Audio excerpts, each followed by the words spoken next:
বলবো হ্যাঁ।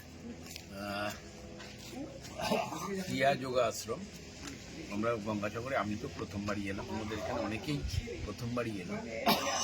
তো এসে যে আতিথেয়তা পেলাম বলার মতো না, মানে অনস্বীকার্য যে বলতেই হবে। অপূর্ব পরিবেশ, সামনে মন্দিরটা।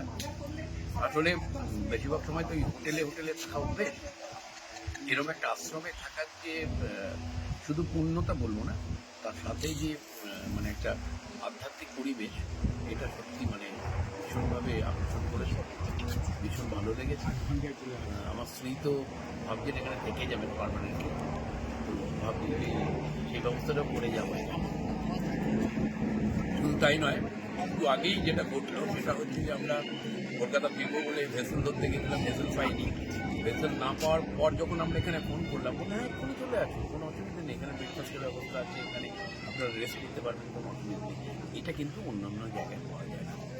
এবং আমি ঠিক করেছি যে যতবার গঙ্গাসাগরে আসবো ক্রিয়া যোগ আশ্রমেই আসবো, আর অন্য কোথাও যাবো না। Thank you sir.